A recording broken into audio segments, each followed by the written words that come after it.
नमस्कार साथियों, के लाइव न्यूज़ में आप लोगों का स्वागत है। कल बेंगलोर में कांग्रेस पार्टी ने बहुत बड़ी मीटिंग रखी।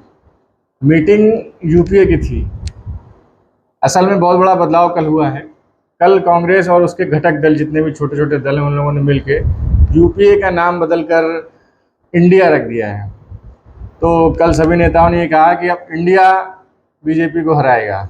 इंडिया का मतलब आप भारत देश मत समझिए।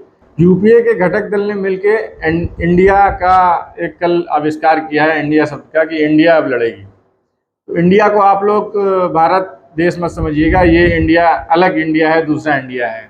ममता बनर्जी जी ने कल मंच पे कहा था कि इंडिया अब बीजेपी को हराएगा, भारतीय जनता पार्टी को हराएगा। कल ही भारतीय जनता पार्टी ने भी अपने घटक दलों को साथ में एक मीटिंग की दिल्ली में, और लगभग 38 दलों को अपने में मिलाया और एक मीटिंग की। अब वो 38 दलों का प्रमुख चेहरा तो आप सभी लोग जानते हैं, जग जाहिर है कि एक ही चेहरा है, माननीय मोदी जी। उसके अलावा और किसी का चेहरा दिखाई नहीं देता। बाकी तो सब राज्यों में किसी का एक सांसद, किसी के 2 सांसद, किसी के एक भी नहीं। कोई तो अभी नई नई पार्टी खोल के आए हैं, चाहे वो आंध्र प्रदेश के हीरो हों, चाहे वो अपने प्रदेश के अनुप्रिया पटेल जी हों, उनके 2 ही सांसद हैं, चाहे फिर वो निषाद जी हों, उनके एक भी सांसद नहीं है। हालांकि राजभर भी अभी भाजपा में शामिल हो गए हैं, मगर वो कल दिखाई नहीं दिए थे। और महाराष्ट्र से भी शिंदे साहब आए हुए थे। ये तो रही भाजपा की बात। अच्छा, अब आते हैं कांग्रेस और उसके घटक दलों पे। कांग्रेस और उसके घटक दल, भाजपा के जो घटक दल हैं और कांग्रेस के जो घटक दल हैं, उन दोनों में क्या समानता है और क्या असमानता है, दोनों में डिफरेंस क्या है, ये सोचने की बहुत बड़ी बात है।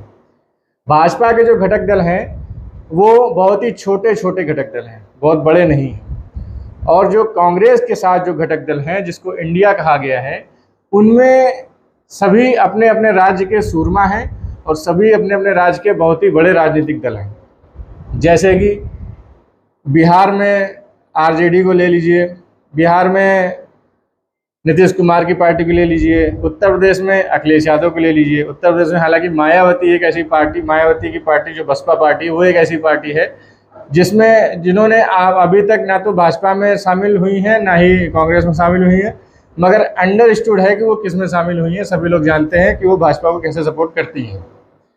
अब रही बात कांग्रेस के घटक दलों की, जो मैं कर रहा था, ये सब बड़े बड़े दल हैं जो ये किसी की नहीं सुनते हैं, किसी की नहीं मानते हैं। और जम्मू कश्मीर से भी महबूबा मुफ्ती आई हुई थी, उमर अब्दुल्ला आए हुए थे, ये भी दोनों पार्टियां हैं। उसके बाद कई साउथ के जो स्टालिन मुख्यमंत्री हैं, उनकी पार्टी, और आपका महाराष्ट्र से उद्धव ठाकरे जी आए हुए थे। कर्नाटका से तो मुख्यमंत्री ऑलरेडी कांग्रेस के हैं ही, केरला से लोग आए हुए थे। तो कई जगहों से लोग आए हुए थे, उड़ीसा से भी आए हुए थे, बंगाल से मुख्यमंत्री आई हुई थी। तो देखने और सोचने वाली बात यह है कि इतने बड़े बड़े बुद्धिजीवी, जिसमें कम से कम 10 तो चीफ मिनिस्टर थे, अरविंद केजरीवाल जी भी थे उसमें, और पंजाब के मुख्यमंत्री जी भी थे उसमें। तो ये ऐसे नेता हैं, ये ऐसे लीडर हैं जो नेशन को भी, राष्ट्र को भी संबोधित करने की ताकत रखते हैं।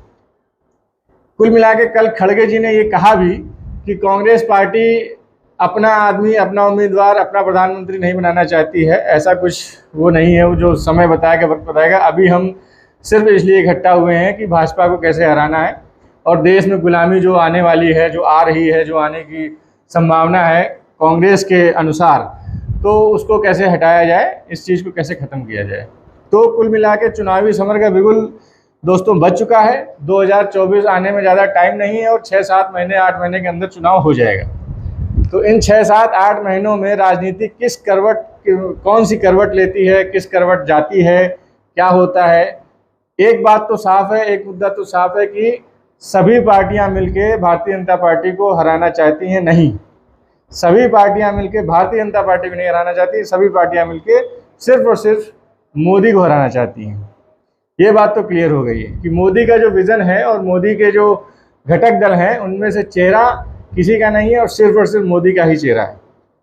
भाजपा जिसको चाहेगी उसको 1 सीट, 2 सीट, 4 सीट, जितना देना चाहेगी उतना देगी।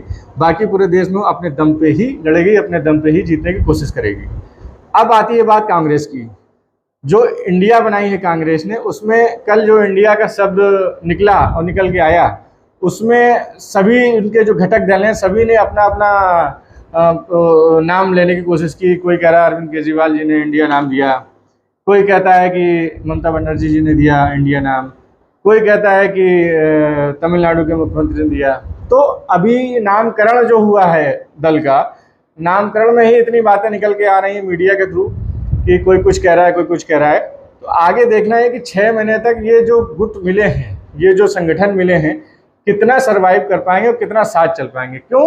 क्योंकि विचारों का मतभेद ज़्यादा है इन लोगों के बीच में, वैचारिक मतभेद ज़्यादा है। वो वैचारिक मतभेद ज़्यादा होने की वजह से कहीं ना कहीं ये फिर से हार का सामना ना करना पड़े इनको, ये एक सोचने वाली बात है। तो जो शुरुआत है, शुरुआत तो ऐसा लग रहा है कि बहुत बड़ी है, लेकिन एक ही म्यान में एक नहीं, 2 नहीं, 3 नहीं, 10-10 तलवारें कैसे रह सकती हैं, ये सोचने वाली बात है। तो अभी देखते हैं क्या होता है, और जो भी अपडेट होगा, जो भी नई खबर होगी, मैं आपको फिर बताऊंगा। आज के लिए इतना ही। बहुत बहुत धन्यवाद।